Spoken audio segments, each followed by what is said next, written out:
first edition of You Make the Call.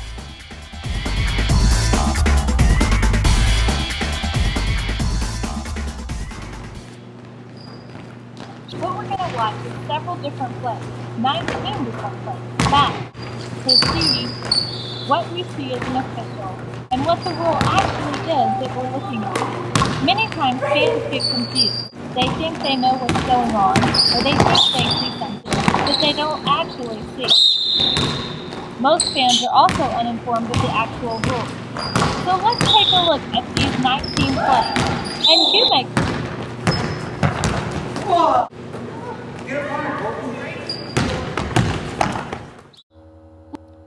Let's take a look at play number 1. As the player catches the ball, she takes a step before she takes the shot.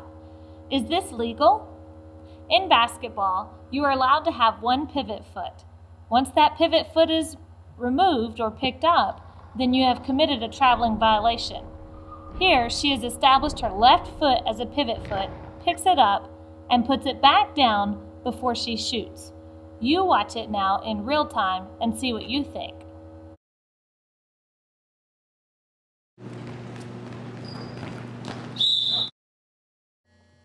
Play number 2. This one is a more obvious travel that we're going to look at, but happens often in the regular basketball game. In slow motion, you see the shooter catches the ball, picks up his pivot, puts it back down before releasing the shot.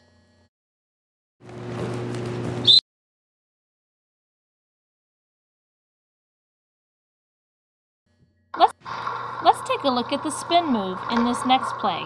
Play number 3. Is this a travel or no travel? Watch in slow motion as the young man catches the ball. He's established his right foot as his pivot foot. He picks it up, puts it back down before he releases the shot. This would in fact be a travel. Watch again and see what you think.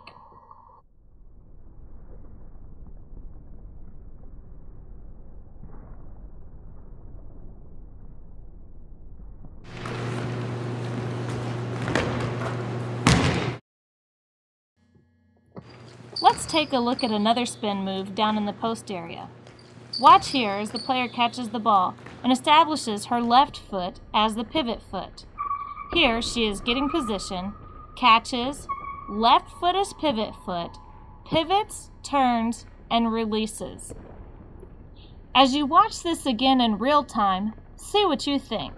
It is not a travel.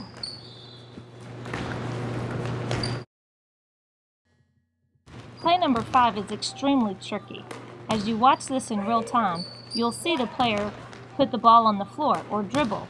It's a power move to the basket, along with a spin. He has a couple of hops in there. So here he catches the ball.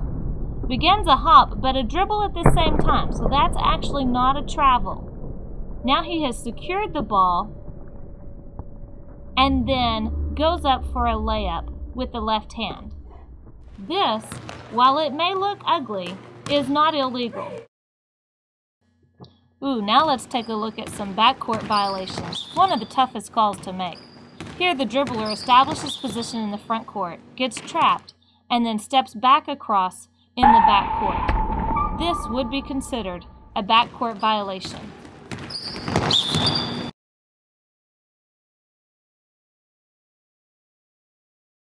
Another common backcourt violation is the one we see here, where the player establishes position in the front court, then makes a pass to the receiver that has not established position in the front court and is still considered in the backcourt until he lands. You can see clearly he secures the ball before establishing position. Our next violation to view will be a double dribble violation. Watch here as the ball handler puts her offhand on the ball as she's dribbling. This creates an unfair advantage for the offense. This is considered a double dribble.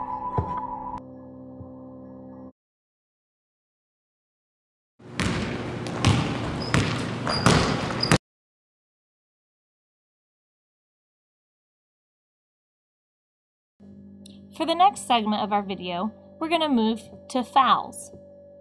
Fouls occur when illegal contact is made when going to the basket or any other place on the court for that matter. Here, our first play, we're going to watch a player control foul. The defender establishes a legal guarding position. The offensive player initiates the contact while going up for the shot. Watch again in real time and see what you think. Play 11 is going to be another offensive foul.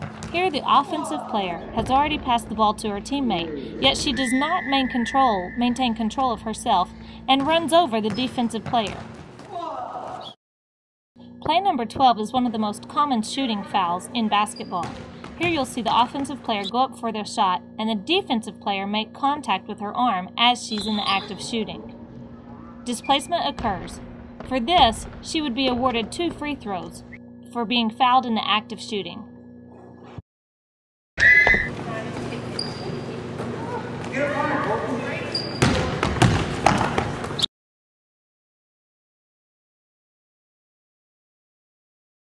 Again, another one of the most common fouls on the shot is the hit or the hack.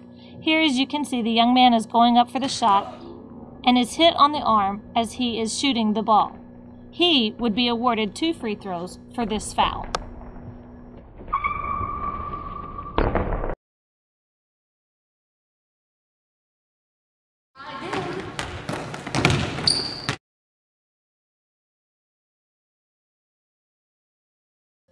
This one drives the fans crazy. They call it over the back. That's not really even a term officials use. It's actually referred to as a push.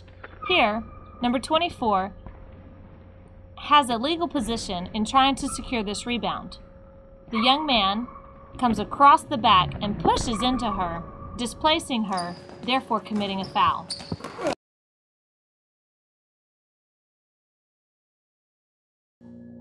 Here's that foul again, what the fans call over the back, which isn't correct terminology.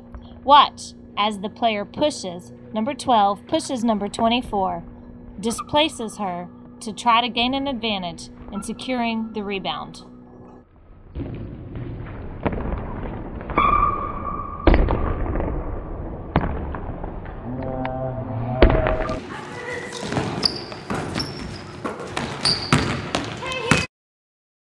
Play number 15, things get a little tricky. It looks awfully similar to play 13 and 14 that we just saw. However, if you watch closely, no contact is ever made. This is actually a very good block by number 12.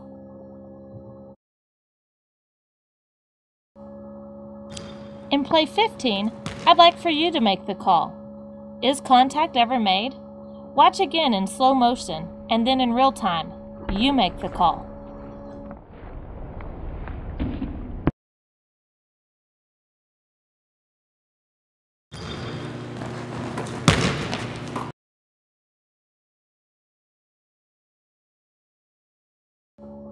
Play number 16 deals with a hand check.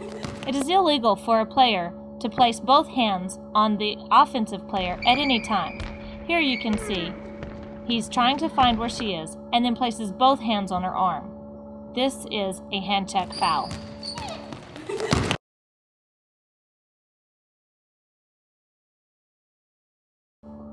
Play 17 is very similar to the play 16 we just saw. However, in 17, the defender is treating her more as a hot stove, is what we call it. A hot stove. He's checking her and then removing his hand. Checking and removing.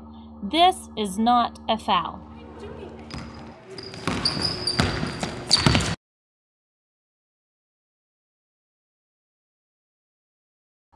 Finally, we're to play number 19.